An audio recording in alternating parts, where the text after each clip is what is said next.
Ludwig's back on the racetrack in the second of the JPS BMW M3s. And we have behind the Oxo Supercube Sierra.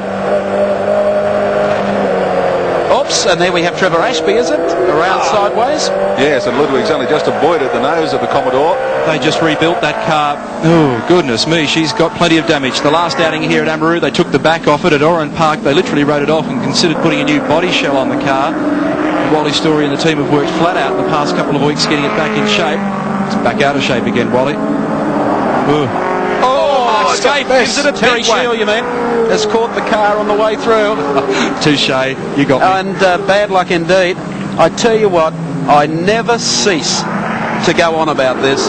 We have a touring car race of 100 laps that Jim Richards is probably going to win, and there's Richards out on the dirt trying to get back onto the racetrack.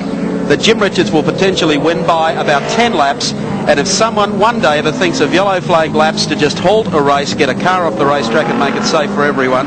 And now we have an impossible situation on the back straight, and that's not criticism of Amaroo Park, but of so many other circuits. Just look at this.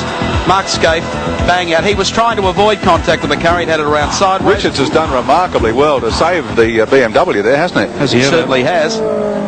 Poor old Terry. The thing that's difficult about that part of the track is it's very dark, and there are a couple of pretty tight turns up there, and quite frankly I reckon it's always been hard to see the flag marshals up there. You'll recall last year there's Fred Gibson, Peter Jackson, team manager. He won't know what's going on at this stage. You recall last year, Wilco, when Bob Jolly was tangled up in a sports sedan incident down there, in very much the same sort of circumstances, and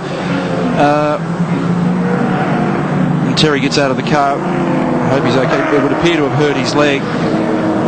They want to get out of there in a hurry. Really ever. And he would be very down in the dumps about that. But as you can see, it happened just a couple of seconds before we took pictures from Ludwig Finau's race cam. And he went through. And now are they trying to determine what's the best thing to do, whether to leave the two of them there and have single file under flags for the rest of the day. Which is dangerous and silly. Which is just stupid. But in Europe, of course, they would bring a pace car out on the circuit with yellow flags, pull the two wrecks out of the way.